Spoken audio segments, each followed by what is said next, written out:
Before we dip into tonight's journey, drop your location and local time in the comments below.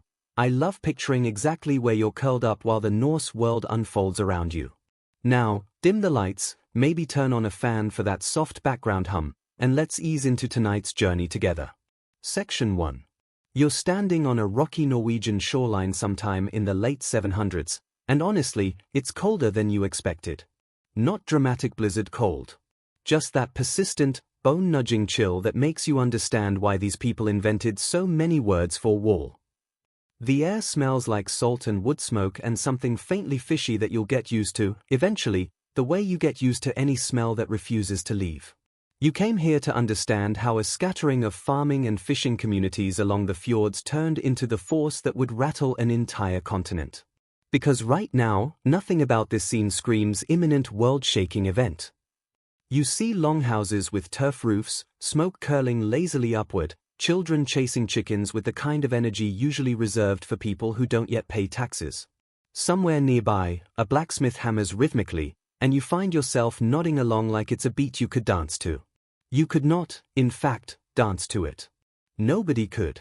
Here's the thing about the people who live here. They are not, contrary to 1,000 pop culture depictions, horned helmet-wearing chaos gremlins who spend their days screaming and pillaging.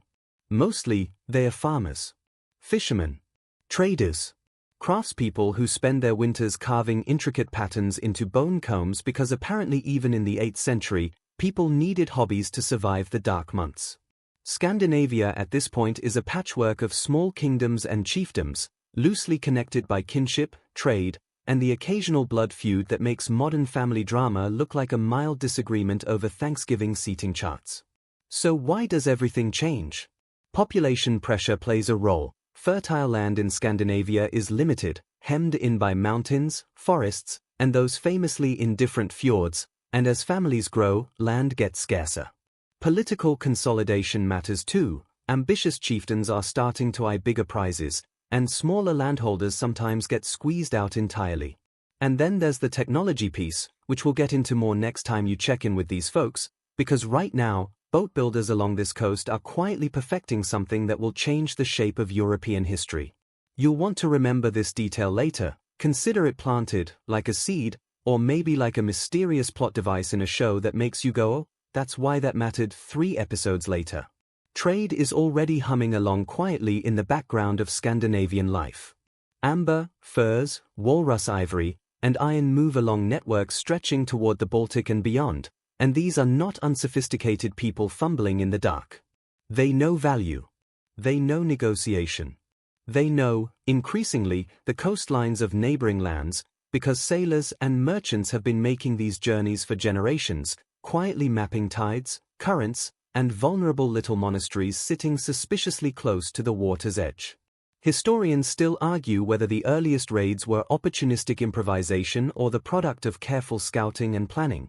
The truth probably lives somewhere in the uncomfortable middle, which is where truth usually lives, annoyingly.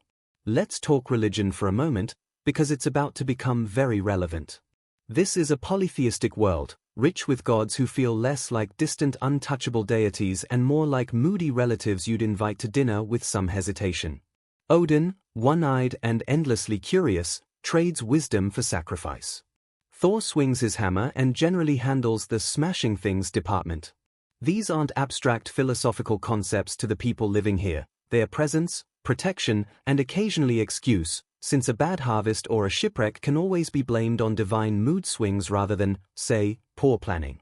Here's your quirky tidbit for tonight, tucked in like a coin under your pillow. Some Norse burial sites from this period show boats used as coffins, entire vessels buried with the dead, packed with goods for the afterlife, weapons, jewelry, sometimes even animals. Imagine being buried with your car. Except the car is a beautifully carved wooden ship, and instead of an air freshener dangling from the mirror, there's a sacrificed horse. Genuinely, funeral customs here were elaborate enough that archaeologists are still piecing together exactly what everything symbolized, which brings us right back to that phrase you'll hear a lot tonight, historians still argue. Because that's the honest truth of this era. So much of what we know about the Viking Age comes from a patchwork of archaeological digs, saga literature written centuries later by Christian scribes with their own agendas, and the occasionally biased accounts of the people getting raided, who, shockingly, did not write particularly flattering portraits of their attackers. It's a little like trying to understand a party entirely through the complaints of the neighbors who called the noise line. You watch the sun start to dip low, painting the fjord in soft orange and violet, and there's a stillness to it that feels almost deliberately misleading, like the calm hush before a movie's big reveal. Somewhere in a boatyard not far from here, hammers are shaping planks that will soon carry restless, ambitious young men westward, toward horizons nobody back home has ever seen. The wind is picking up. It smells like change, or possibly just more fish. Hard to say at this point. Rest here a moment, because next, you're going to watch history's most infamous alarm clock go off on a small island off the coast of England, and it will not be gentle. Section 2. You blink, and suddenly it's June 8, 793, and you're standing on the island of Lindisfarne, just off the northeastern coast of England, watching monks go about their quiet, devout mourning. There's a particular kind of peace here: stone walls, soft chanting drifting from somewhere inside the priory, seabirds wheeling overhead like they own the place, which, frankly, they probably think they do. This is one of the great centers of learning and faith in early medieval Britain, home to illuminated manuscripts so beautiful they'd make a modern graphic designer weep with envy and mild professional jealousy. And then, out on the water, shapes appear. At first, maybe it's nothing. Fishing boats, perhaps, or traders. But the shapes multiply, sleek and low against the waves, moving with a speed and purpose that doesn't match anything the monks are used to seeing. By the time anyone fully registers what's happening, it's already too late for a calm, orderly response. Norse raiders come ashore, and what follows is brutal, fast, and utterly devastating to a community that had no reason to expect violence, let alone violence delivered with this kind of terrifying efficiency. Here's your mainstream historical fact, delivered with the gravity it deserves. The Lindisfarne raid of 793 is widely regarded as the traditional start of the Viking Age in the historical record, largely because it was so thoroughly documented and mourned by horrified contemporaries. The Northumbrian scholar Alcuin, writing from the continent, described the attack as an almost unthinkable violation, a sign of divine displeasure, because surely, nothing this awful could happen without some cosmic reason behind it. Monasteries were soft targets, wealthy, poorly defended, and stuffed with portable treasure like gold reliquaries and silver chalices, basically unlocked jewelry stores with a spiritual theme. You watch the chaos unfold with the uncomfortable awareness that you're witnessing something that will echo for over 1,000 years. Manuscripts are torn. Monks are killed or taken captive. Treasures that took generations to craft vanish into longships bound back across open water. It's ugly. It's fast. And it plants a seed of terror across Christian Europe that will bloom again and again for the next 2.5 centuries. But, gentle plot twist, Lindisfarne wasn't actually the first Viking raid on English shores. There's earlier evidence, a bit murkier and less dramatically documented, of Norse ships attacking the Dorset coast a few years prior, an event that barely registered outside a brief, almost bureaucratic mention in the historical record.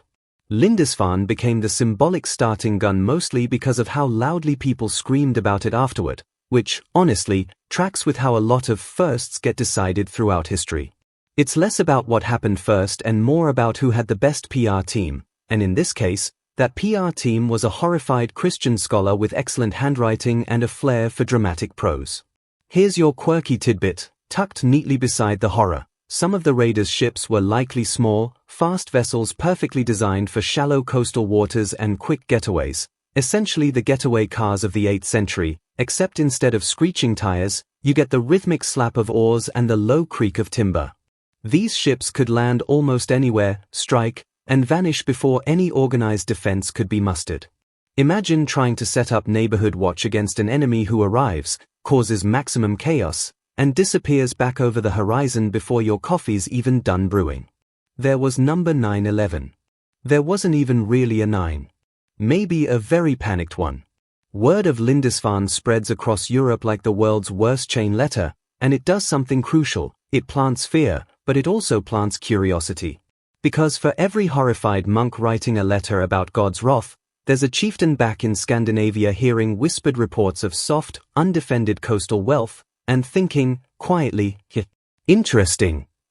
Historians still argue about exactly how coordinated these early raids were. Were they centrally organized ventures, or opportunistic strikes by smaller bands testing the waters, so to speak? The evidence leans toward the latter, loosely organized crews rather than kings issuing formal invasion orders. But the debate persists, because nuance rarely survives 1,000 years of retelling intact.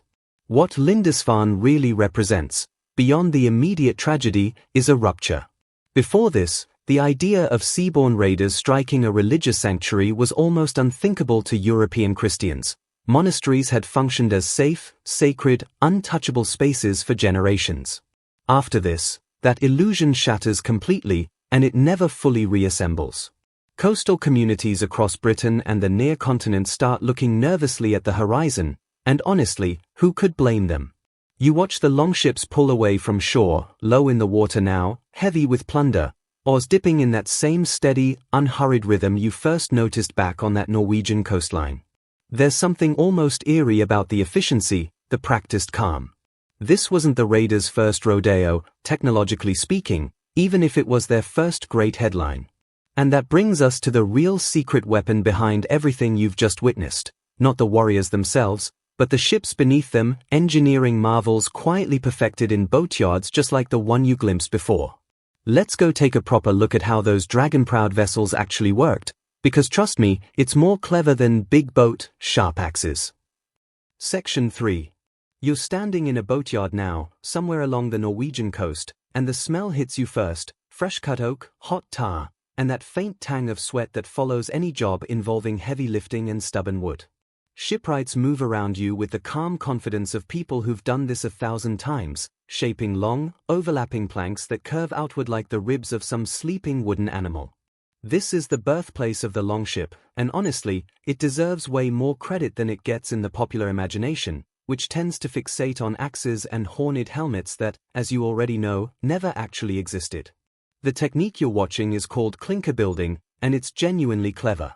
Instead of butting planks edge to edge, the builders overlap them like shingles on a roof, riveting them together with iron nails, then caulking the seams with tarred wool or animal hair to keep the water out. This makes the hull flexible. It can actually twist and flex with the waves instead of fighting them, which sounds like a small thing until you realize it's the difference between a ship that survives the open North Atlantic and one that splinters apart the first time it meets a genuinely rude wave. Here's your mainstream historical fact. The Viking longship's shallow draft, often less than a meter, meant it could sail in open ocean and then glide up rivers or land directly on beaches, no harbor required.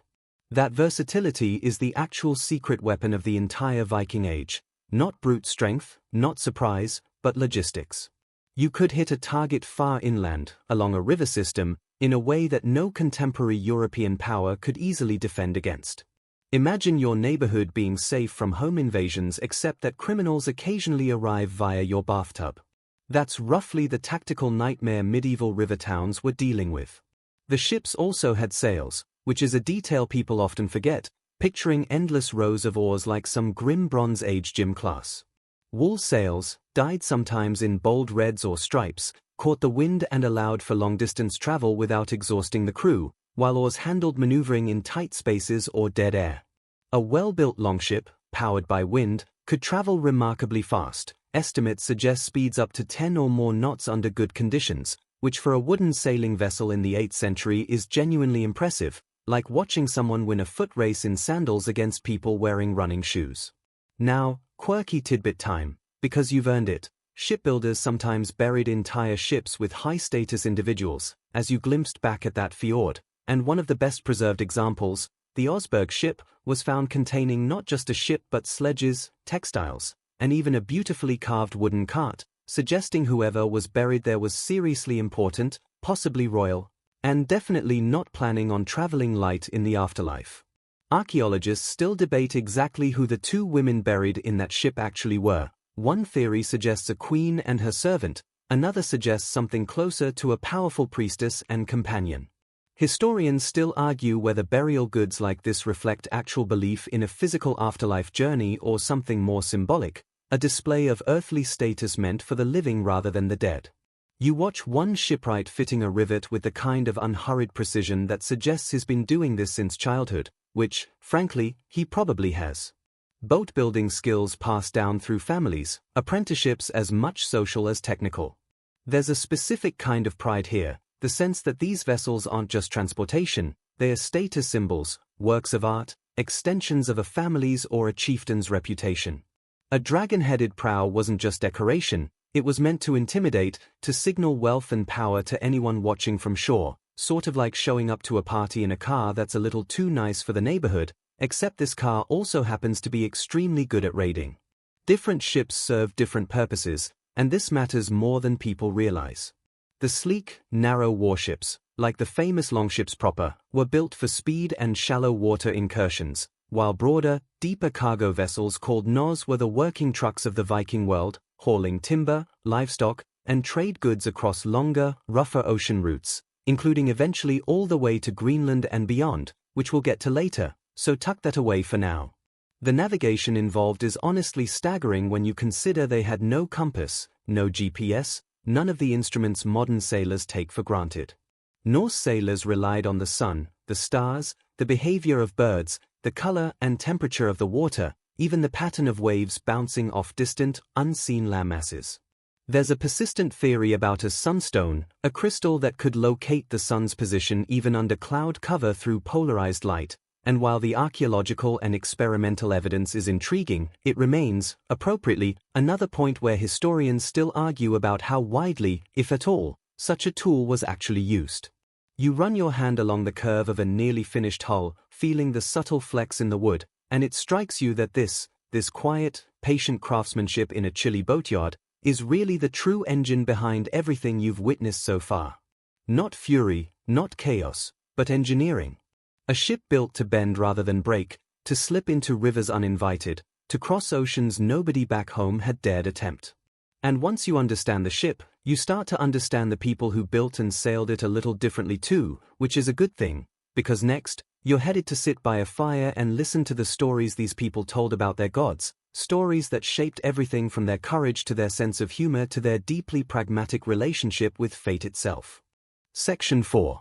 You're seated now around a low fire inside a longhouse, smoke curling up toward a hole in the roof that seems, to your modern eyes, wildly optimistic about ventilation.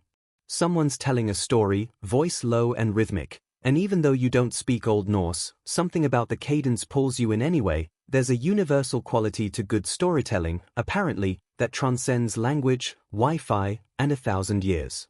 The Norse pantheon is sprawling, contradictory, and refreshingly human in its flaws, which honestly makes it more relatable than a lot of tidier mythologies.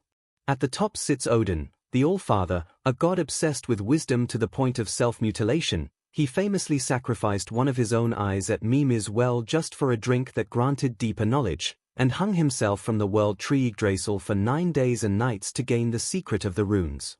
This is not a god who takes the easy path to enlightenment. This is a god who chose the extended, extremely uncomfortable subscription plan. Then there's Thor, Odin's son, wielder of the Hamamjolnir, protector of both gods and humans against the chaos of giants. Thor is less philosopher, more blunt instrument, and honestly, his kind of the lovable, slightly dim older brother of the pantheon, not unintelligent, just refreshingly straightforward in a family full of scheming and riddles. Mainstream historical fact for you: archaeologists have found thousands of small Thor's hammer pendants across Scandinavia and beyond, suggesting Thor worship was widespread and deeply personal, worn close to the body the way some people today might wear a cross or a lucky charm, minus the part where your charm can theoretically summon lightning. Loki complicates everything, because Loki refuses to be simply categorized as villain or trickster or ally. He shifts shapes, genders, and loyalties depending on the story, sometimes helping the gods out of trouble he himself caused, other times orchestrating outright catastrophe. He's the mythological equivalent of that one friend who's incredibly fun at parties but whom you'd never actually trust with your car keys, or your children, or really anything flammable. And then there's the concept that quietly underlies almost everything in Norse belief: fate. The Norns, 3 beings who dwell at the base of Yggdrasil, weave the threads of destiny for gods and mortals alike, and crucially, even the gods themselves cannot escape what's been woven. Ragnarok, the great apocalyptic battle where most of the major gods die, isn't a possibility the Norse worried about avoiding, it's a certainty, baked into the structure of the cosmos itself. There's something almost soothing about that fatalism, honestly, if you squint at it right. Nothing to worry about, it's already decided. Might as well enjoy the mead while you're here. Here's your quirky tidbit, and it's a good one. Odin's two ravens, Hugin and Munin, whose names translate roughly to thought and memory, fly out across the world each day and return to whisper everything they've seen into Odin's ears. Some scholars have drawn playful modern comparisons to a kind of divine surveillance network, an 8th century version of, well, checking your notifications. Odin, essentially, invented doom scrolling, except his feed was curated by actual birds and probably had better content.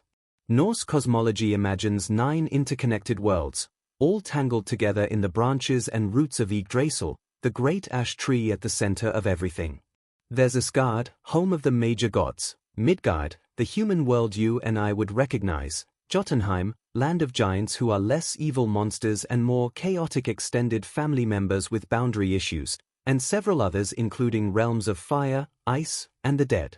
It's an imaginative, deeply layered cosmology, and importantly, it wasn't static scripture. These stories were told and retold, adapted by different storytellers in different regions, meaning there's genuine regional and temporal variation in how these myths were understood and practiced. This matters because historians still argue about how literally ordinary Norse people took these myths versus how much functioned as cultural framework, moral instruction, or simply really good entertainment on a long winter night. Religious practice seems to have been pretty flexible and personal, less centralized dogma, more a toolkit of beliefs, rituals, and protective charms people drew from as needed, sort of like a spiritual buffet where you take what looks good and skip the stuff you're not into. Sacrifice, or blot, played an important role too, offerings made to the gods for good harvests, safe voyages, victory in battle. These could range from food and drink to, in more serious or high-stakes situations, animals. And there's debate, again, about how common human sacrifice actually was versus how much of it reflects later Christian writers exaggerating pagan practices to make their predecessors look appropriately savage by comparison, which, let's be honest, is a pretty convenient bias to have when you're the one holding the pen. You watch the firelight flicker across the faces around you, listening to a story you can't fully understand but somehow still feel the shape of, themes of courage, cleverness outwitting brute strength, the inevitability of fate met not with despair but with grim, stubborn resolve. It's a worldview built for people who spend their lives at the mercy of unpredictable seas and unforgiving winters, and it makes a strange kind of sense that such people would build a mythology around facing doom bravely rather than pretending doom might be avoided. Remember that crocodile dung sunscreen we haven't actually mentioned yet. No wait, wrong civilization, wrong century, ignore that, the fire's just making you sleepy. Speaking of facing things bravely, next you're going to meet the warriors themselves, and finally sort out what's real and what's Hollywood nonsense about those infamous berserkers. Section 5. You're standing at the edge of a training ground now, watching a group of young men and a few women practice with wooden weapons, wooden clacking against wooden shield in a rhythm that's somehow both violent and oddly meditative. Sweat, effort, the occasional yelp of pain followed immediately by laughter. Apparently mockery has always been an essential part of combat training across every culture, in every century. Some things are truly universal. Warrior culture sat at the heart of Norse society, but it's worth immediately dismantling a myth before we go further. Most Viking Age Scandinavians were not warriors. They were farmers, fishers, craftspeople, traders. The image of an entire society organized around raiding and combat is, honestly, a bit like assuming every American in the 1800s was a cowboy because westerns are fun to watch. Still, for those who did pursue the warrior path, often younger sons without land inheritance, or ambitious men seeking wealth and reputation, combat skill, courage, and loyalty to one's chieftain or lord formed the backbone of personal honor. Weapons and armor varied enormously depending on wealth and status.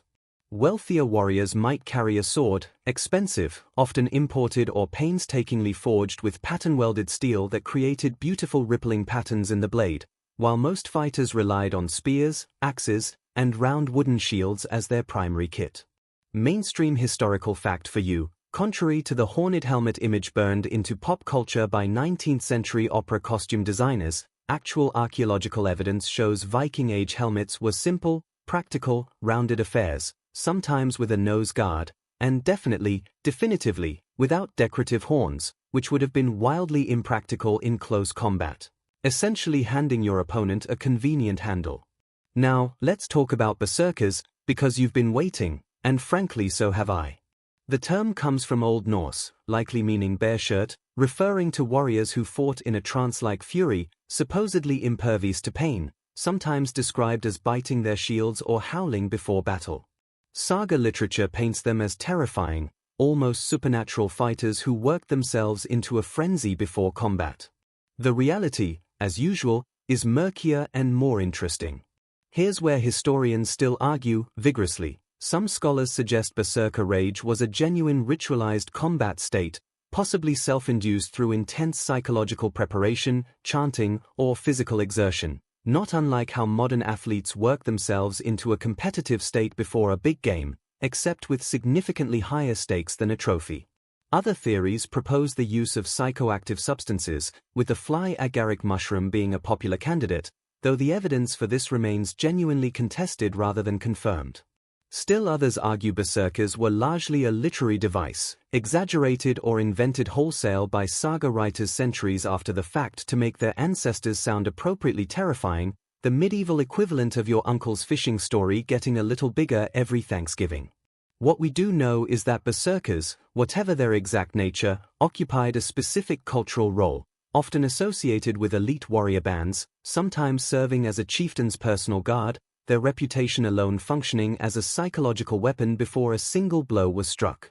There's something almost theatrical about it, warfare as performance, intimidation as strategy, which honestly makes complete sense given how much Norse culture valued reputation and how stories about individuals spread through oral tradition long after the individuals themselves were gone. Training for combat began young, and quirky tidbit time. Some sagas describe children play-fighting with wooden weapons specifically modeled on adult gear, essentially an 8th century action figure situation except the action figures were your actual limbs and the stakes were occasionally a black eye rather than a broken plastic sword.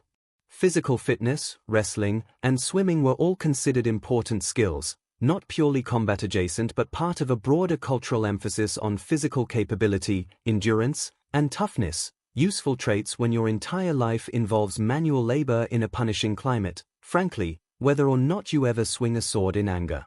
Loyalty and honor structured this warrior culture as much as any weapon did. A warrior's bond to his lord or chieftain, sealed often through gift-giving, weapons, jewelry, land, created powerful mutual obligations.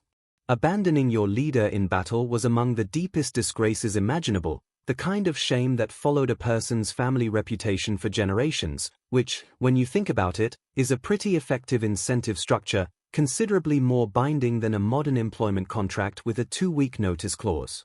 Women occasionally appear in combat roles too, though this remains one of the more actively debated areas of Viking Age scholarship, which we'll dig into properly very soon. Hold that thought, because it's a genuinely fascinating rabbit hole involving grave goods, DNA analysis, and a scholarly argument that got surprisingly heated for a discipline that mostly involves quietly brushing dirt off old bones.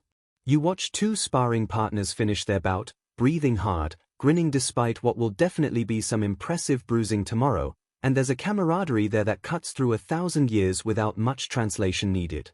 Combat mattered here, deeply, but so did community, so did the stories told afterward around the fire about who fought bravely and who, regrettably, did not.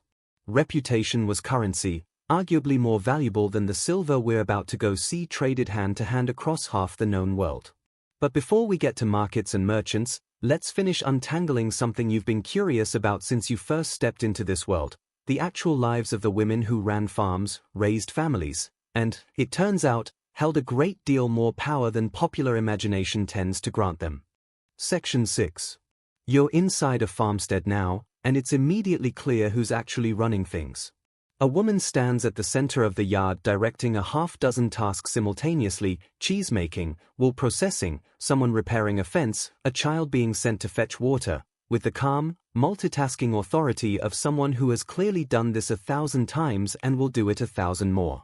This is the lady of the house, and in Norse society, that title carried genuine, tangible weight. Let's correct a persistent misconception first. Norse women were not passive figures confined entirely to domestic obscurity. While Viking Age society was absolutely patriarchal by modern standards, women held a surprisingly robust set of legal rights compared to many of their European contemporaries. Mainstream historical fact: Norse women could own property, inherit wealth, and initiate divorce, a right that was genuinely rare in much of medieval Europe at the time, where women in many regions had far more limited legal standing. If a marriage went sour, a Norse woman could, under the right circumstances, simply leave and reclaim her dowry, which honestly sounds like it should come with a mic drop, except mics hadn't been invented yet, so picture something equally satisfying, like decisively slamming a wooden door. The keys to the household were literally, physically handed to the wife upon marriage, and this wasn't ceremonial fluff. Those keys represented real authority over the household stores, its wealth, its daily operations. Archaeologists frequently find decorative key rings in women's graves, worn at the belt, functioning almost like a badge of office, visible proof of domestic authority. When the husband and able-bodied men were away, which, given raiding, trading, and farming seasons, was often for extended stretches, the woman of the house wasn't simply holding down the fort in some passive caretaking sense. She was, functionally, running the entire operation, managing labor, making decisions about trade, resolving disputes among the household and servants, essentially serving as acting head of the estate. Now for the debate you've been promised, the question of women warriors, sometimes called shield maidens in later saga tradition. For a long time, mainstream scholarship treated shield maidens as purely mythological or literary figures, appearing in sagas and legendary material but with no solid archaeological backing. Then, in 2017, new osteological and DNA analysis of a richly furnished warrior grave in Berserker, Sweden, originally excavated way back in the 1880s and long assumed to belong to a male warrior purely because of the impressive weaponry buried alongside the body, confirmed the skeleton was biologically female. The grave contained a sword, an axe, a spear, armor-piercing arrows, 2 shields, and even gaming pieces suggesting knowledge of tactical strategy games, the kind used for planning battles. This finding kicked off a genuinely fierce academic argument, and historians still argue passionately about what it actually proves. Some scholars see it as strong evidence that at least some women held real, active military roles in Viking Age society, not just legendary shield maidens but historical reality. Others urge caution, pointing out that weapon burial doesn't automatically prove active combat participation. It could reflect status, symbolic authority, or inherited items rather than direct battlefield experience. The truth is we simply don't have enough comparable examples to know how common this was, whether this Berserker warrior represents a rare exception or a genuinely underrepresented pattern that archaeology is only now starting to properly notice, having spent a century and a half assuming swords automatically meant man, without bothering to check. Here's your quirky tidbit, and it's a strangely charming one. Divorce in Norse society could reportedly be finalized in some regions simply by a woman publicly declaring her intent in front of witnesses at the bed and at the main door of the house, essentially a legally binding "I'm done" announced to the neighborhood, no lawyers, no lengthy paperwork, just clear public declaration and the return of her dowry. Compare that to some modern divorce proceedings and you might start to feel a little nostalgic for the efficiency of the 8th century, minus, obviously, everything else about the 8th century. Textile production deserves real credit here too, because it was economically massive, not a minor domestic hobby. Producing the wool sails that powered those longships you toured earlier, remember those sails, dyed red and striped, catching wind across the North Atlantic, required an enormous, labor-intensive process almost entirely handled by women. Shearing, carding, spinning, weaving, all done largely by hand using upright looms. A single sail could require thousands of hours of labor. So next time you picture a dramatic Viking raid, spare a thought for the small army of women back home whose spinning and weaving quite literally made the entire voyage possible in the first place. The ship gets the glory. The loom did the heavy lifting. Some women also engaged directly in trade and travel, evidenced by finds of merchant scales and weights in female graves, suggesting active participation in commerce rather than purely domestic economic roles.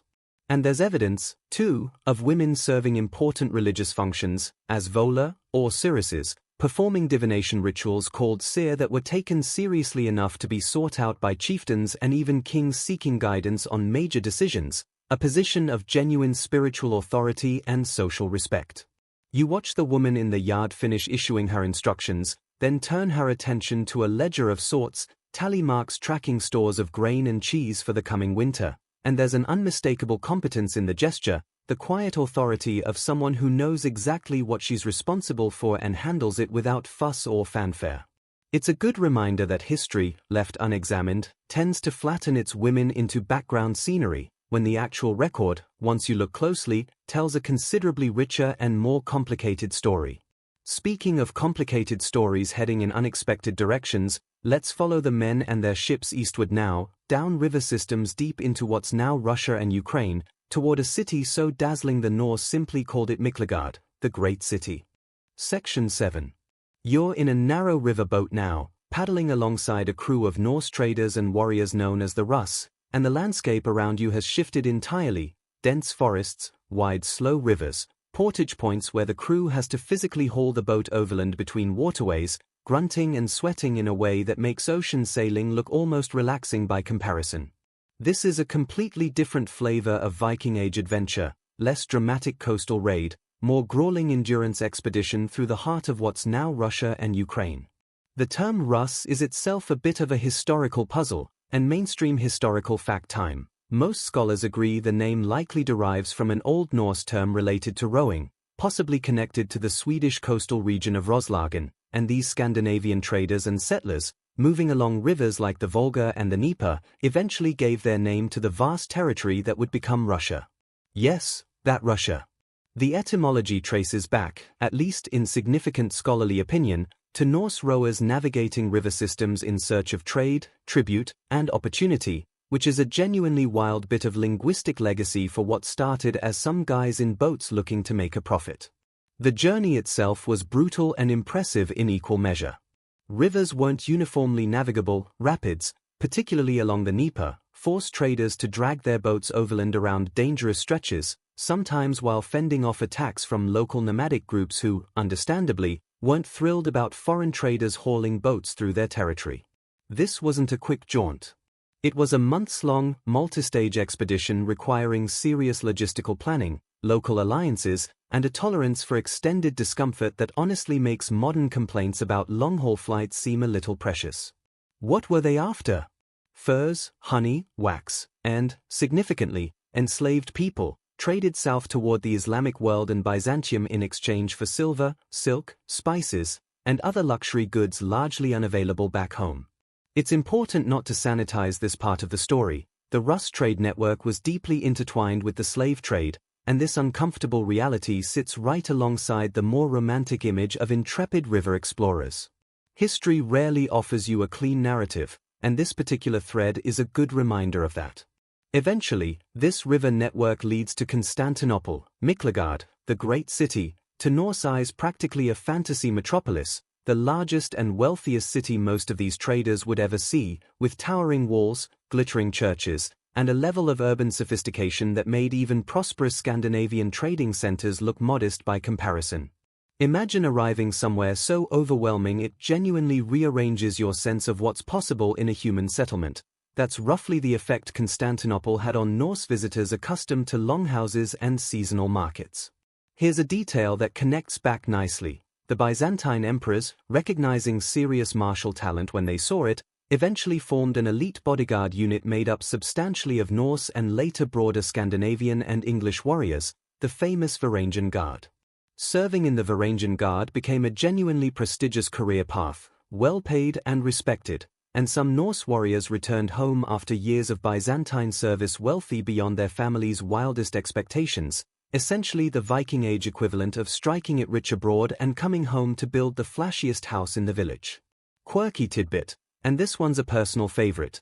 There's runic graffiti, actual carved runes, found in Hagia Sophia, the magnificent cathedral in Constantinople, believed to have been left by bored or proud Varangian guardsmen, essentially a 1,000-year-old version of carving your name into a desk, except the desk is one of the most significant religious buildings in the history of Christendom. One partially preserved inscription is often informally read as containing a name, possibly Halfdan, permanently graffitied into one of the most magnificent structures medieval Europe ever produced. Somewhere, there's a bored 9th century guard who accidentally became immortalized in one of history's most enduring acts of "I was here." The Rus eventually established their own political centers, most notably at Kiev and Novgorod, blending with local Slavic populations over generations. Historians still argue fiercely, and this argument has taken on real modern political weight, about exactly how much credit Scandinavian settlers deserve for founding early Russian and Ukrainian statehood versus how much these polities developed through indigenous Slavic political structures that simply absorbed and assimilated a relatively small number of Norse elites. This isn't a purely academic squabble. The question has been entangled in modern national identity and politics in genuinely contentious ways, which is a good reminder that history, even history this old, is never quite as settled or neutral as it might first appear. What is fairly well established is that within a few generations, these originally Norse ruling families had substantially assimilated into Slavic culture, language, and religion, adopting Orthodox Christianity and largely losing distinct Norse identity, even as their dynastic names and founding legends retained a Scandinavian flavor.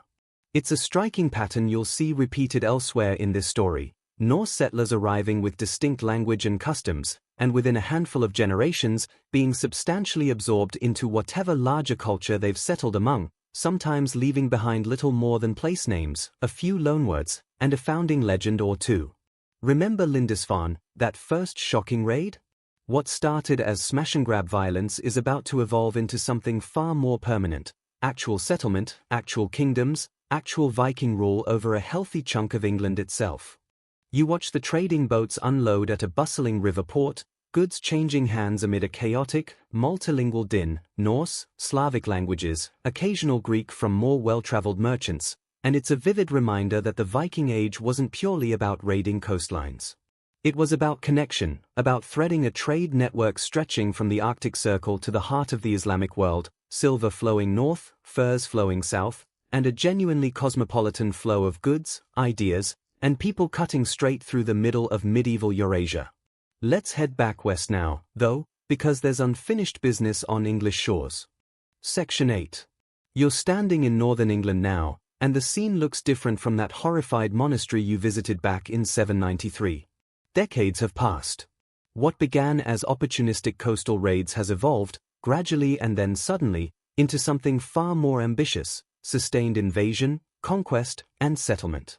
You're watching the arrival of what Anglo-Saxon chroniclers grimly nicknamed the Great Heathen Army, and this is not a smash-and-grab operation. This is an occupying force.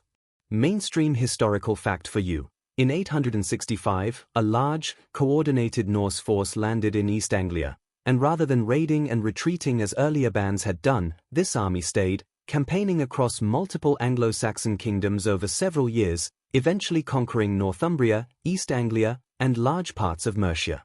This wasn't a handful of restless younger sons chasing plunder anymore. This was a genuinely large-scale military and political campaign, likely drawing warriors from across Scandinavia, united, at least temporarily, under shared leadership and shared ambition. Only the Kingdom of Wessex, under King Alfred, later dubbed Alfred the Great, a nickname he earned the hard way, managed to hold out against sustained Norse conquest.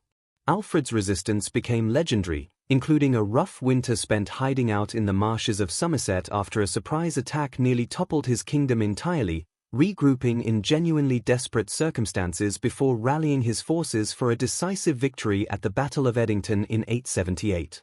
This is the same Alfred, incidentally, attached to that famous, possibly apocryphal legend about accidentally burning a peasant woman's cakes while lost in thought planning his kingdom's survival. Historians generally treat that particular story with healthy skepticism, filed somewhere between charming folklore and someone's later attempt to humanize a king, but it stuck around for over 1,000 years regardless, which honestly says something about the enduring appeal of a good, relatable kitchen disaster story.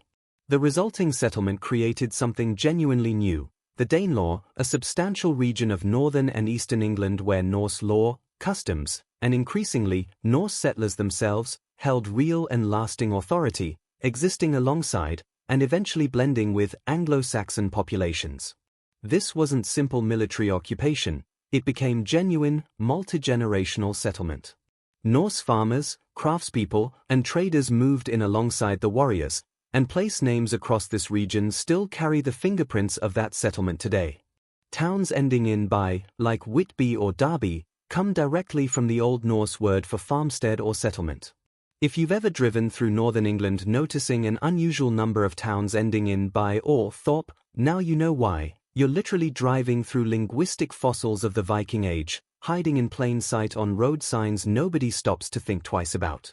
York, or Jorvik as the Norse called it, became a particularly thriving hub, not merely a military outpost but a genuinely bustling trading city, with archaeological excavations at the famous Coppergate dig revealing an astonishingly well-preserved slice of Norse urban life.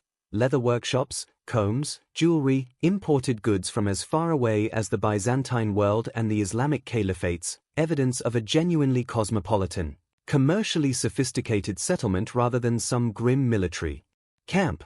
Quirky tidbit, because this one delights basically everyone who hears it, excavations at Jorvik uncovered extraordinarily well-preserved organic material, including, and I promise this is real archaeology, not a joke, fossilized human waste, affectionately nicknamed by researchers as the Lloyd's Bank coprolite, which, through careful analysis, revealed detailed information about the Norse inhabitants' diet, including evidence of intestinal parasites from eating undercooked meat. Somewhere, a Viking Age resident of York left behind, quite literally, one of archaeology's most information-rich specimens, and honestly, there's something delightfully humbling about the fact that 10 centuries later, science's biggest breakthrough about your daily life came from your bathroom habits. The relationship between Norse settlers and Anglo-Saxon populations wasn't uniformly hostile after the initial conquest phase. Intermarriage happened. Trade flourished. Religious conversion gradually took hold among Norse settlers, many adopting Christianity within a generation or two, blending it, in some documented cases, with continued reverence for older customs in a way that probably would have given a strict theologian a headache, but worked out just fine for everyone actually living it day to day. Politically, the Danelaw's status remained genuinely fluid for decades. English kings, particularly Alfred's successors, gradually reconquered portions of Norse-held territory throughout the early 900s, and historians still argue about how much this process should be understood as English reconquest versus a more complicated, gradual political integration where Norse and Anglo-Saxon elites increasingly intermarried, allied, and blended their claims to authority rather than existing in permanent, clean-cut opposition. The neat story of plucky English resistance defeating foreign invaders is emotionally satisfying, sure, but the messier reality involves a lot more negotiation, assimilation, and shifting alliance than the simplified version usually admits. Remember that clinker-built longship from the boatyard, the one that could sail up shallow rivers and land almost anywhere? This is precisely the payoff of that engineering. The same mobility that let raiders strike undefended monasteries also let entire armies move deep into contested territory, resupply, and eventually settle permanently in places no purely land-based force could have reached nearly as effectively. Technology and settlement, it turns out, were never separate stories. By the early 11th century, Norse influence over England reached its dramatic peak with King Nut, who briefly ruled over a genuinely remarkable North Sea empire spanning England, Denmark, and Norway simultaneously, not bad for a dynasty whose ancestors, just a couple centuries earlier, were raiding undefended monasteries in small, fast boats. You watch the bustling streets of Jorvik around you, merchants haggling in a mix of Old Norse and Old English, and it's clear this isn't simply a story of conquest anymore.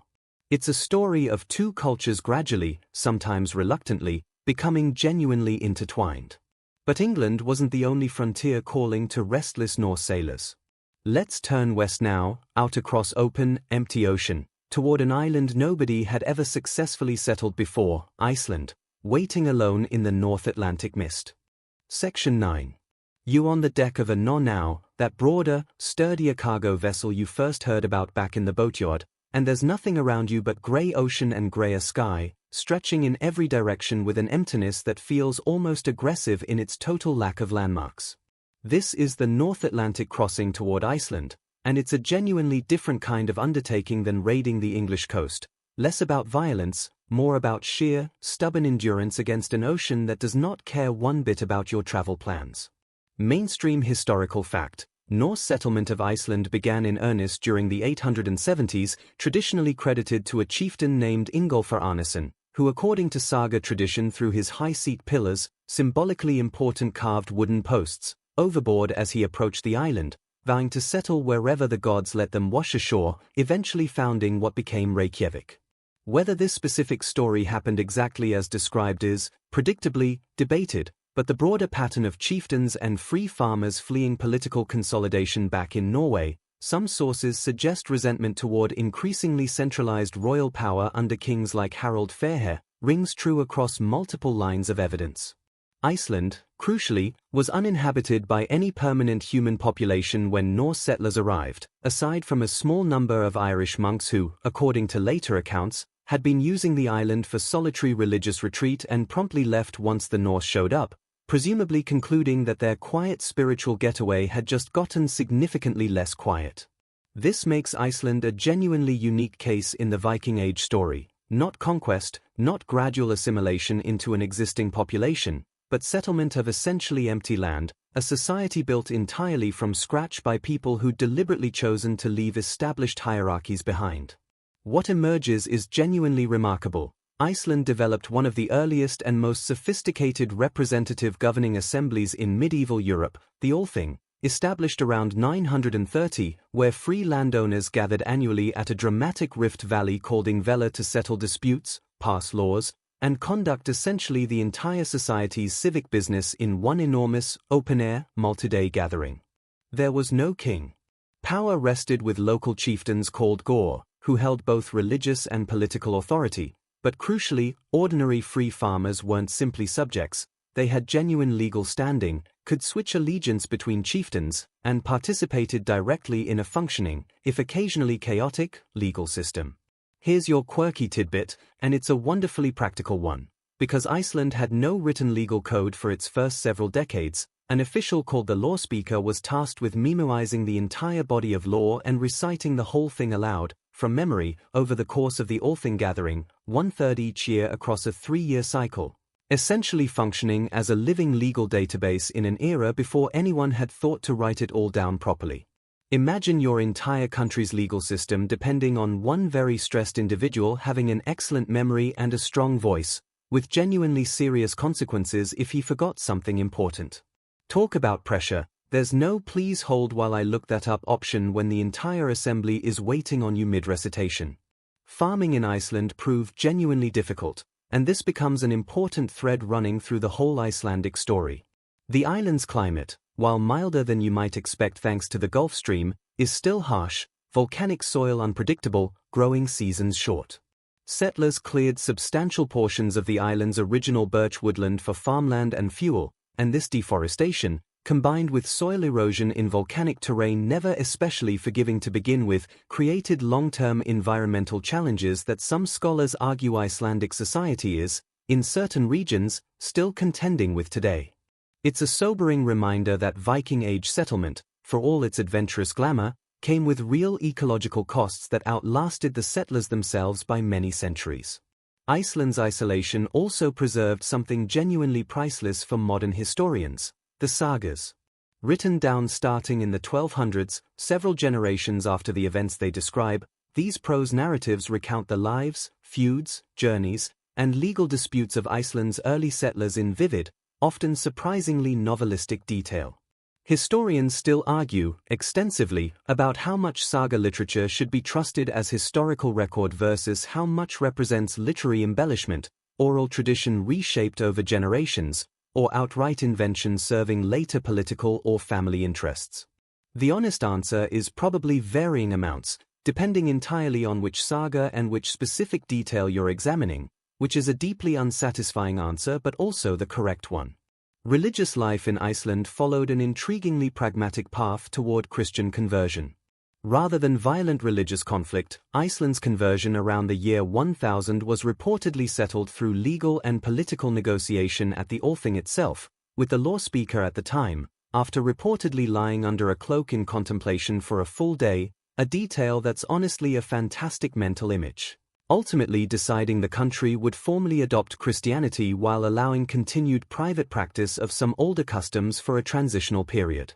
It's a remarkably measured, almost bureaucratic solution to what elsewhere in Europe frequently involved considerably more bloodshed, and it says something genuinely distinctive about Icelandic political culture that the whole affair was settled through debate and compromise rather than open warfare.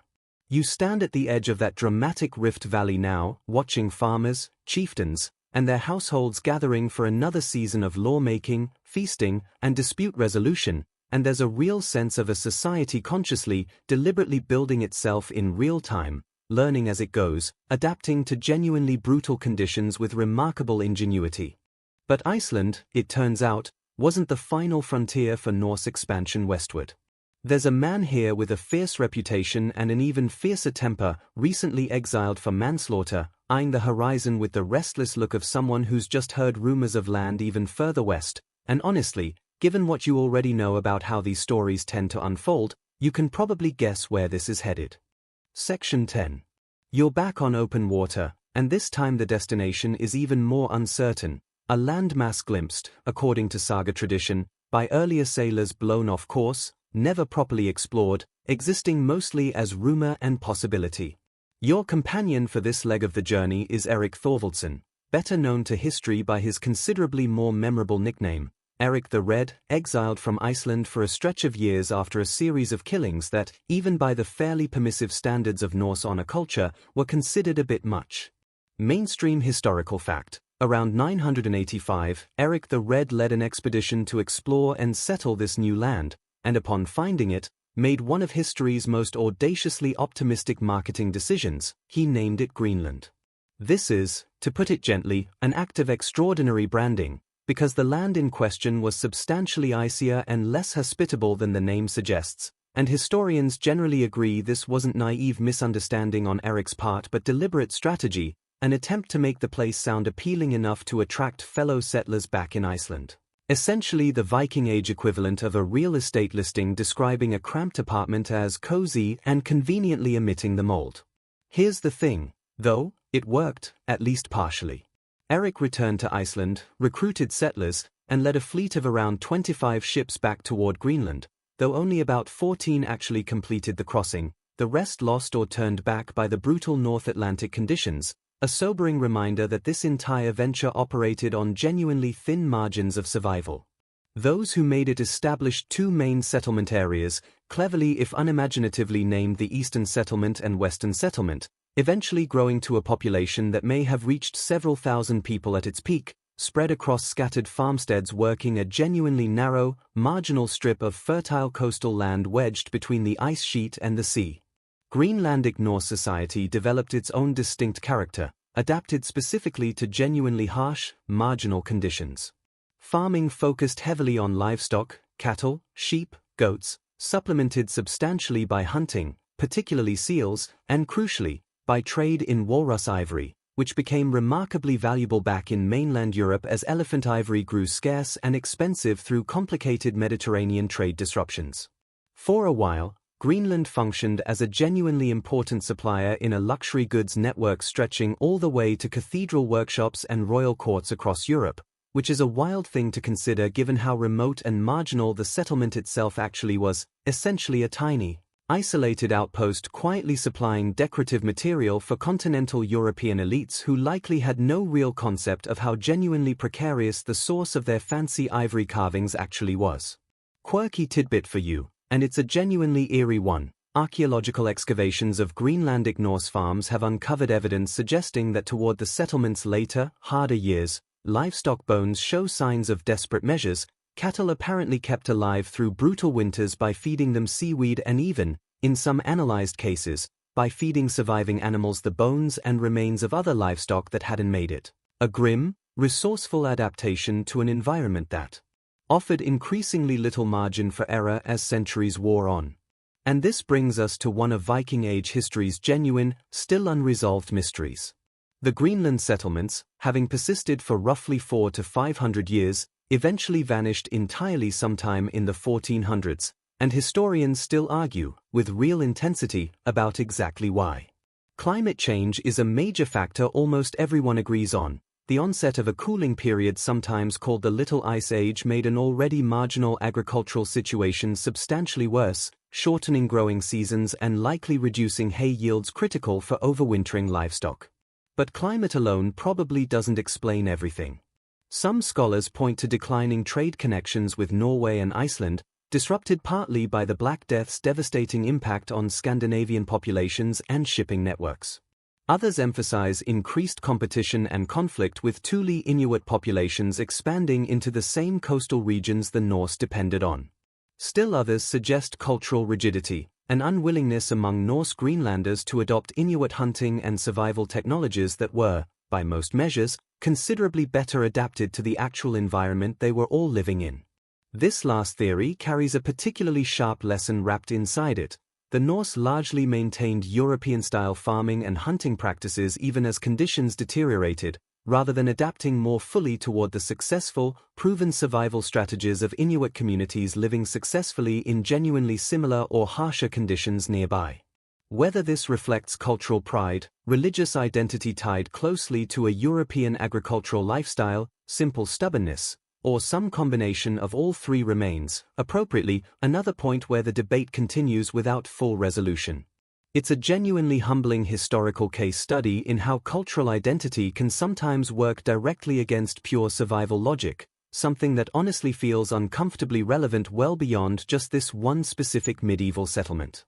You stand now on a rocky, wind-scoured Greenlandic hillside, looking out at the remains of a stone farmstead foundation, grass now growing quietly through what would have once been someone's home, and there's a genuine melancholy to it, a settlement that persisted through genuinely remarkable multi-generational effort and adaptation, only to fade away so completely that later European explorers arriving centuries afterward found the settlement simply, eerily empty, the fate of the final Greenlandic Norse population never definitively recorded in any surviving document. But before that slow fade, Greenland's Norse population made one more push westward, chasing rumors of even richer land glimpsed at the horizon's edge, land with actual forests, something bitterly scarce in treeless Greenland.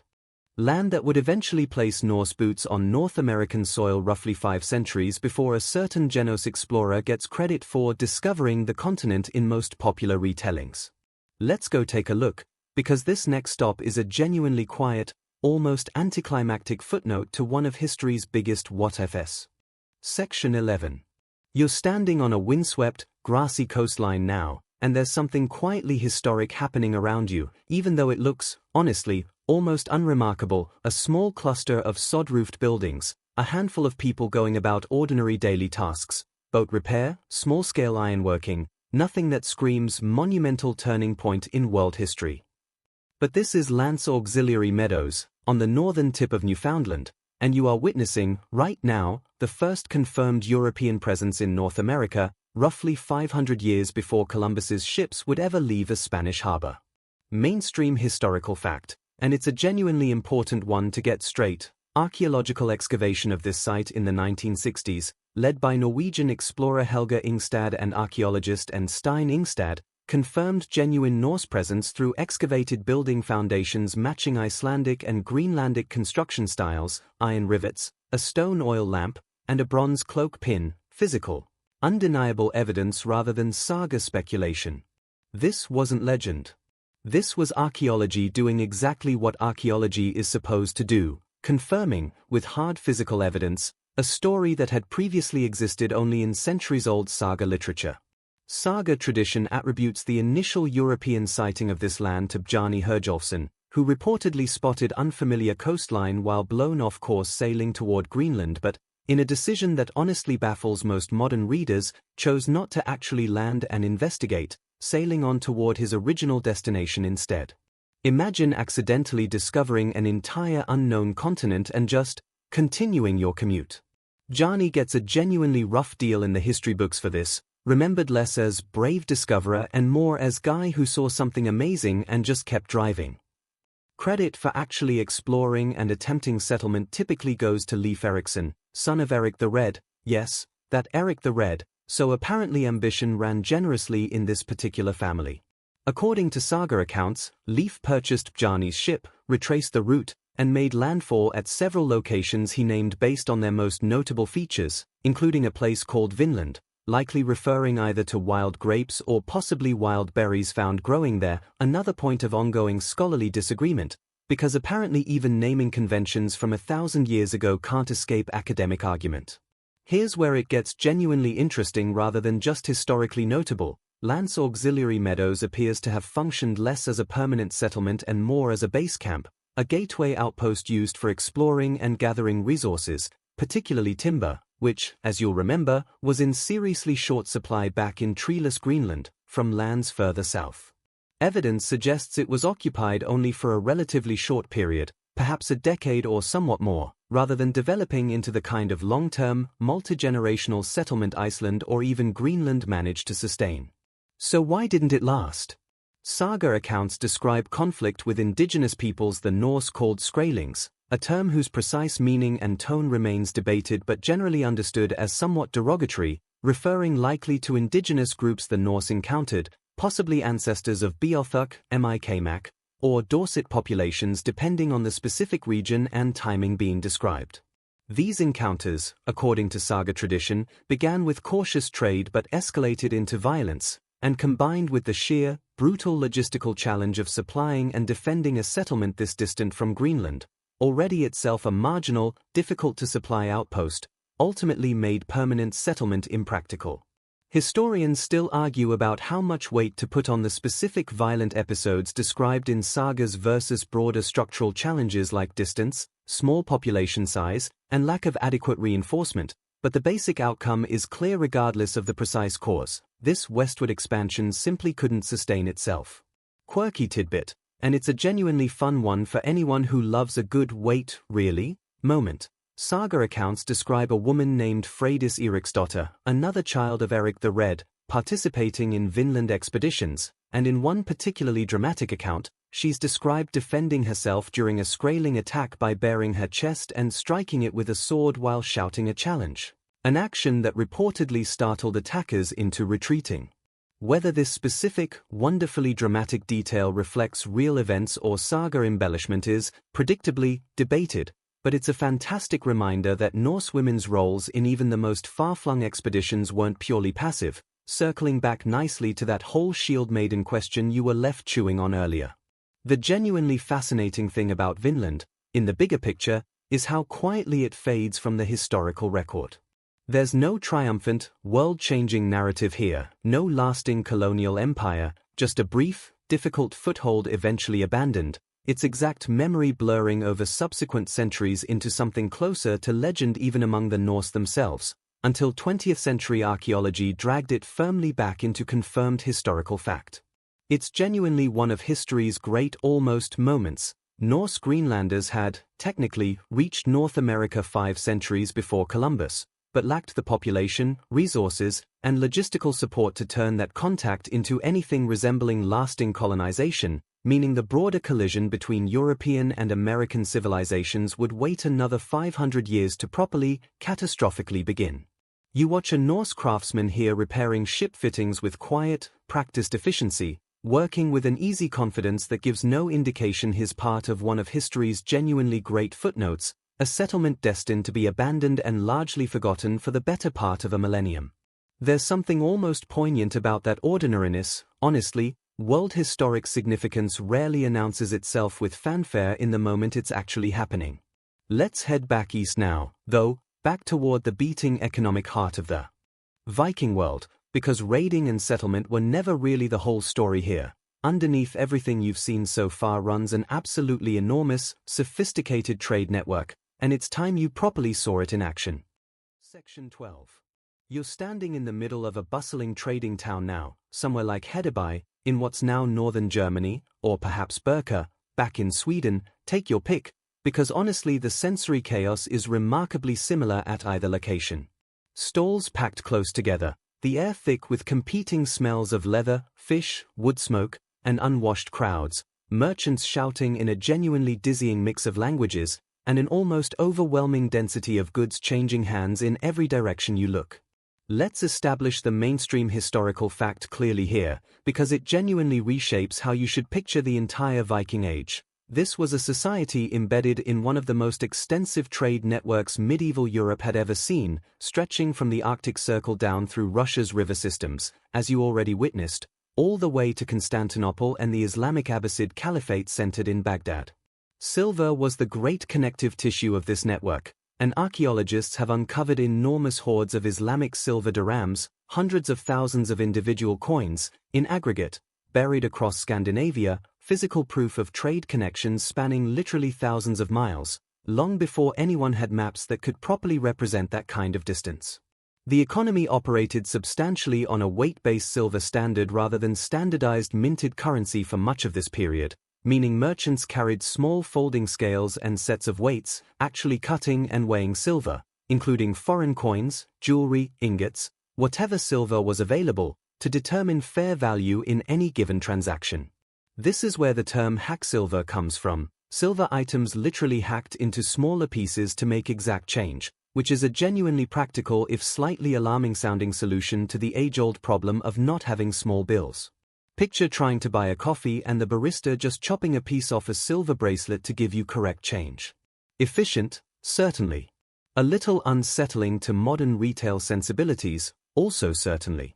Furs formed another enormously valuable export. Sable, marten, beaver, fox, harvested from Scandinavia's forests and increasingly through those Rus trade networks stretching into what's now Russia, then transported south to warmer markets where fur commanded serious luxury prices among elites who'd never personally experienced a proper Scandinavian winter and therefore appreciated fur mostly for status rather than survival.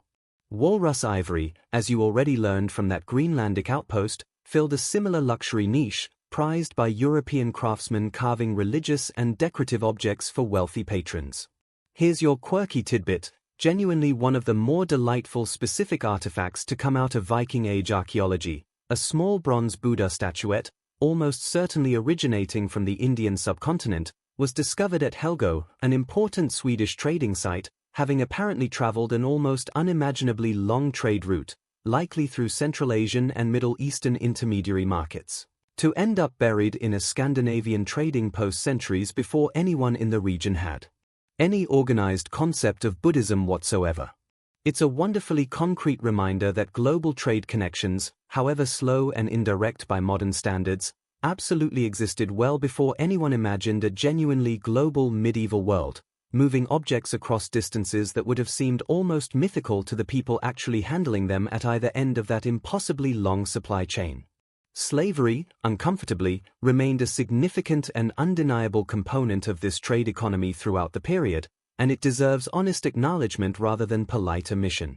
Enslaved people, captured through raiding, warfare, or purchased through established trade networks stretching deep into Slavic territories, hence the eventual, grim linguistic connection between the word slave and Slav in several European languages, were bought, sold, and transported across enormous distances, forming a genuinely significant portion of the overall economic activity, particularly along those southern and eastern trade routes toward the Islamic world you traveled earlier with. The Rus. Trading towns like Hedeby, Berserker, and Kaupang functioned as genuinely sophisticated urban centers, not merely temporary market gatherings but permanent settlements with organized street layouts, craft specialization, separate areas for metalworkers, bead makers, cone carvers, textile producers, and increasingly, some degree of centralized political oversight, often connected to nearby royal or chiefly authority looking to profit from and regulate this valuable commercial activity through tolls and taxation. This represents genuine urban development, a meaningful step beyond the purely agricultural, farmstead-based society you first encountered back on that Norwegian fjord at the very start of this whole journey. Craftsmanship reached genuinely impressive levels of sophistication throughout this trading world. Norse jewelers worked silver and gold into intricate brooches and pendants using techniques like filigree and granulation. Comb makers turned antler and bone into finely toothed, surprisingly durable everyday objects. Remember, personal grooming mattered enough that combs are among the most commonly recovered Viking Age artifacts, suggesting these were people considerably more concerned with basic hygiene than certain popular stereotypes about smelly, unwashed raiders might suggest. Actually, contemporary accounts from Arab travelers who encountered Norse traders along the Volga specifically commented on their regular washing and grooming habits, which is a small detail that quietly undermines an awful lot of unfair modern stereotyping in one fell swoop. Historians still argue about the precise scale and organization of this entire trading system, how centrally controlled versus how organically, informally developed it actually was, how much royal or chiefly authority genuinely regulated long-distance trade versus how much remained the domain of independent, entrepreneurial merchant families operating with minimal oversight. The evidence suggests, characteristically, a messy combination of both, varying considerably by region, era, and specific trade route, resistant to any single, tidy explanatory model. You watch a merchant carefully weighing out silver for a transaction involving a beautifully carved ivory comb, haggling good-naturedly with a customer in a mix of languages that somehow, remarkably, gets the deal done anyway, and there's something genuinely striking about witnessing global commerce functioning this smoothly this many centuries before anyone had globalization as a concept, let alone a word. But all this wealth, all this expanding trade and settlement, was quietly reshaping political power back in Scandinavia too, consolidating scattered chieftaincies into something considerably more centralized. Let's go watch that transformation happen, because kings are about to enter this story in a much bigger way, and Christianity is coming with them, whether the old gods like it or not. Section 13. You're standing in a great hall now, considerably grander than the modest longhouse where you first heard those Norse myths recited by firelight.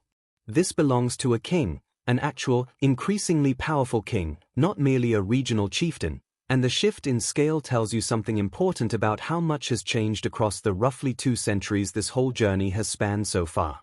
Mainstream historical fact: the gradual consolidation of small Scandinavian chiefdoms into larger, more centralized kingdoms accelerated significantly throughout the 9th and 10th centuries, driven by a combination of factors: increased wealth from trade and raiding providing ambitious leaders with resources to reward loyal followers, improved military organization, and probably no small amount of ruthless political maneuvering that saga literature, with its love of dramatic feuds and betrayals, captures in genuinely entertaining if not always entirely verifiable detail.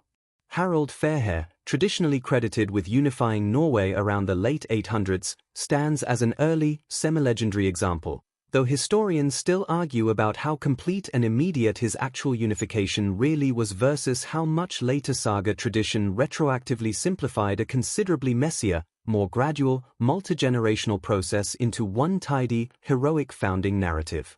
Denmark saw earlier and arguably more solid centralization, with King Harald Bluetooth. Yes, that's genuinely where the modern wireless technology name comes from, a deliberate branding choice by the Swedish engineers who developed it, meant to evoke a king who famously united disparate factions, much as the technology unites different devices, consolidating royal power and, crucially, formally converting Denmark to Christianity around 965, an event he proudly commemorated on the large, elaborately carved gelling stones, essentially medieval Scandinavia's version of a triumphant press release carved permanently into solid granite.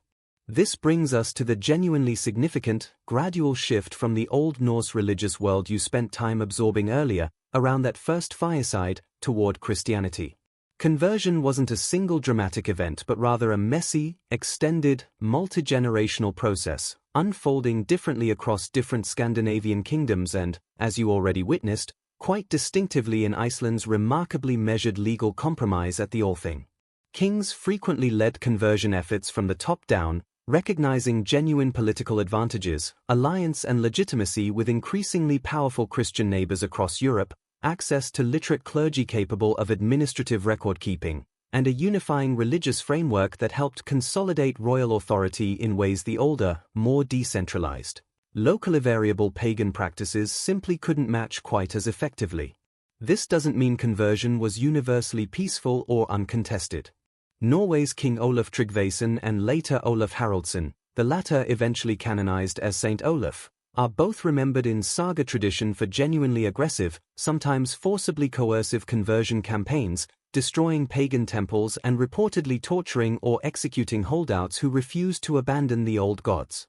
Whether these accounts reflect precise historical reality or later hagiographic exaggeration designed to burnish a Christian king's reputation is, characteristically, another point where historians still argue, though the broader pattern of top-down, occasionally coercive conversion pressure seems well supported across multiple lines of evidence regardless of the specific dramatic details in any individual saga account.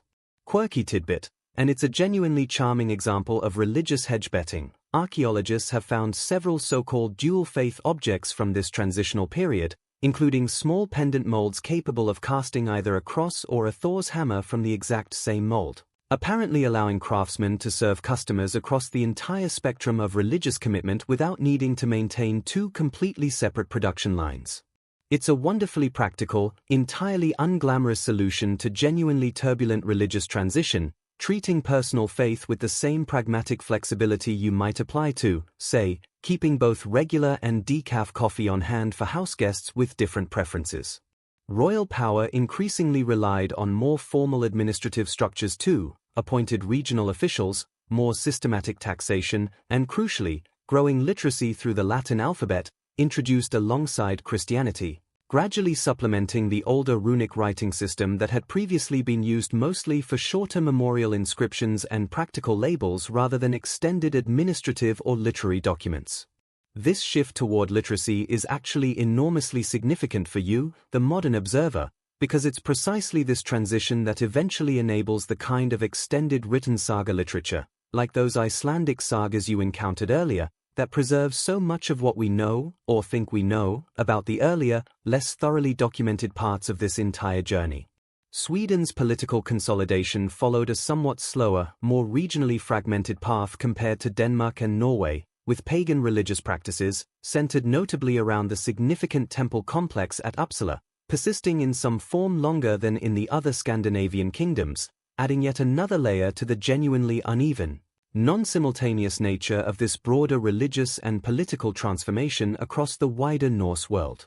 You watch this king receive a delegation, dressed in a blend of traditional Norse finery and newer, distinctly continental European styles, the clothing itself telling a quiet, visual story of cultural transition, old and new blending together in real time on someone's actual back rather than existing as separate, cleanly divided historical eras.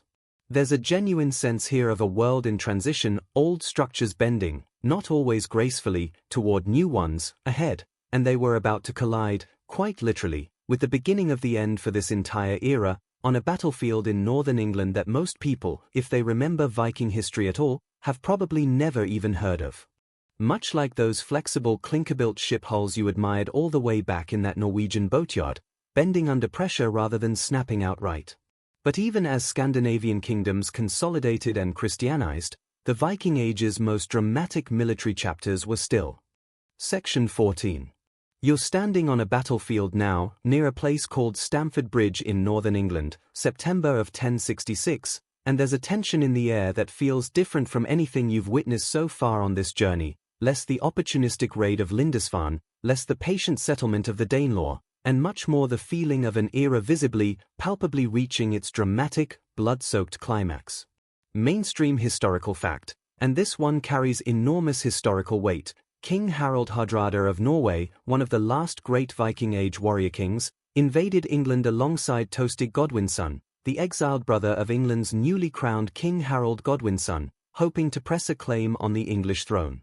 Hardrada's own resume reads like an almost absurdly action-packed adventure story even by Viking Age standards. He'd previously served in that very Varangian Guard you learned about back in Constantinople, fought across the Mediterranean and Middle East, and returned home wealthy and battle-hardened before eventually becoming King of Norway himself. This was, by any reasonable measure, one of the genuinely great remaining warrior kings of the entire Viking Age, and he was about to meet his match in spectacularly decisive fashion. King Harold Godwinson, upon learning of the Norwegian invasion, marched his army north with genuinely remarkable speed, catching Hardrada's forces significantly off guard, reportedly not even in full armor, having left much of their heavier equipment back with their ships at recall. The resulting battle at Stamford Bridge on September 25, 1066, was a decisive, thorough English victory. Hardrada himself was killed, reportedly by an arrow to the throat, and the vast majority of the substantial Norwegian invasion force was destroyed, with survivors requiring, according to some accounts, a mere handful of ships to carry home a force that had originally required several hundred vessels to transport. It's a genuinely staggering casualty rate, and many historians consider Stamford Bridge, quite reasonably, as the practical, symbolic end of the large-scale Viking invasion era in England specifically, even if smaller-scale Norse activity persisted elsewhere for a while longer. Here's the part that makes this moment feel almost unbearably, dramatically ironic. Barely 3 days later, William, Duke of Normandy, landed his own invasion force on England's southern coast, and Harold Godwin's son, exhausted from his rapid march north and decisive victory at Stamford Bridge, had to immediately turn his battered army around and force march south to meet this entirely new threat. The resulting Battle of Hastings, on October 14, 1066, ended with Harold's death and William's conquest of England, the famous Norman conquest that reshapes the entire subsequent trajectory of English history, language, and culture. Quirky tidbit, and it genuinely deserves emphasis because it's so often overlooked in popular retellings. William the Conqueror and his Normans were themselves, ultimately, descendants of Norse settlers. The very name Normandy derives from Northmen, referring to Norse Viking settlers who'd established themselves in that region of northern France back in the early 900s, led by a chieftain named Rollo, under an arrangement with the French crown not entirely unlike the Danelaw settlement you witnessed back in England. Within a few generations, though, these Norman Norse had thoroughly assimilated into French language, culture, and feudal political structures, retaining Norse identity mostly in name and ancestral memory rather than active daily practice. Yet another example of that pattern you first noticed with the Rus. Norse settlers gradually absorbed into whatever larger culture surrounded them within a handful of generations. So here's the almost unbelievably ironic historical detail worth sitting with for a moment. 1066 essentially represents Vikings defeating Vikings, followed immediately by other, thoroughly assimilated descendants of Vikings conquering England anyway. The Viking Age doesn't so much end with a clean, tidy defeat of Norse power by some entirely separate, unrelated force. It ends, in this telling anyway, with the Norse world essentially defeating itself in one battle and then being succeeded, mere days later, by its own thoroughly Frenchified descendants. Historians still argue about how meaningfully to draw a bright, definitive line at 1066 as the end of the Viking Age at all, given that smaller-scale Norse raiding, trading, and cultural influence persisted in various forms across Scandinavia, Scotland, Ireland, and the broader North Atlantic world for considerably longer afterward, but as a dramatic, symbolic turning point. This cluster of battles genuinely earns its outsized reputation.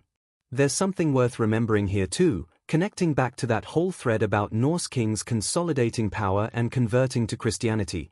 By 1066, Scandinavian society itself had changed enormously from where this whole journey began, back on that quiet, chilly Norwegian shoreline in the late 700s. Norway, Denmark, and Sweden were increasingly organized, centralized Christian kingdoms integrated into broader European political and religious structures, participating in the same feudal, ecclesiastical world as their neighbors rather than existing as a genuinely separate, distinctly pagan culture launching opportunistic raids against softer, unprepared targets. The raiders had become kings, the kings had become Christians, and the entire Norse world had been gradually, thoroughly woven into the fabric of medieval Christian Europe rather than remaining permanently, dramatically outside it. You watch the aftermath of Stamford Bridge settle across the battlefield, the enormous scale of loss slowly becoming apparent, and there's a genuine weight to witnessing what amounts to a symbolic closing chapter, even if the actual, lived reality of endings in history is always messier and more gradual than the tidy dates textbooks like to assign them. The age of the great Viking raids and conquests is fading now, dissolving gradually into something new, something more thoroughly integrated into the wider currents of medieval European history. Let's take one last, quieter journey together now, tracing what actually became of this remarkable world and its long, surprisingly persistent shadow across the centuries that followed. Section 15. You find yourself somewhere quieter now, walking through what feels like the gentle, settling dust after everything you've witnessed. The raids, the ships, the gods, the kings, the long rivers stretching toward Byzantium, the icy, marginal farms of Greenland, that brief, remarkable foothold in North America. The Viking Age, as a distinct, dramatic historical period is winding down around you, not with one clean, decisive ending, but the way most genuinely significant historical eras actually conclude, gradually, unevenly, in different ways across different regions, until one day people simply stop thinking of themselves as living through something called an age at all. By the mid-11th century, Scandinavian kingdoms had settled into the broader pattern of medieval Christian European monarchies, centralized, taxed, administratively organized, participating in the same feudal, ecclesiastical world as England, France, and the Holy Roman Empire, rather than launching opportunistic raids against them. Norse identity didn't vanish, exactly, but it transformed, gradually, into the distinct national identities of Norway, Denmark, and Sweden that would continue evolving across the following centuries, carrying forward language, legal traditions, and cultural memory even as the specific conditions that had produced the Viking Age itself faded quietly into history. The lasting footprint, though, turned out to be remarkably extensive, considering how relatively small Scandinavia's population actually was throughout this entire period. You've walked through it yourself. Tonight, English place names ending in by and Thorpe, the very word Russia tracing back to those Rus River traders, Bluetooth technology named for a converting Danish king, English itself absorbing hundreds of everyday Norse loanwords like sky, window, and they, genuinely core vocabulary rather than obscure specialist terms. Evidence of just how thoroughly intertwined Norse and Anglo-Saxon populations actually became across those generations of settlement in the Danelaw. Iceland's all things stands as one of history's earliest sustained experiments in representative governance. And Lance Auxiliary Meadows sits quietly up in Newfoundland, a modest, easily overlooked archaeological site that nonetheless firmly established, well before anyone seriously doubted it, that Norse sailors reached North American shores 5 full centuries before Columbus's more famous, considerably more consequential voyage. Historians still argue, and probably always will, about how to properly balance the undeniable violence and disruption of the raiding era against the equally undeniable sophistication of Norse trade networks, legal systems, craftsmanship, and genuinely impressive seafaring technology. The popular image, horned helmets, mindless pillaging, brutish simplicity, turns out to be almost entirely wrong on every specific point, a 19th-century romantic invention layered clumsily over a considerably more complicated, more genuinely interesting historical reality involving remarkable engineering, surprisingly progressive legal rights for women, sophisticated long-distance trade, and yes, alongside all of that, real and serious violence too, because history, annoyingly but honestly, rarely offers you a clean, simple story where everyone involved gets to be either straightforwardly good or straightforwardly bad.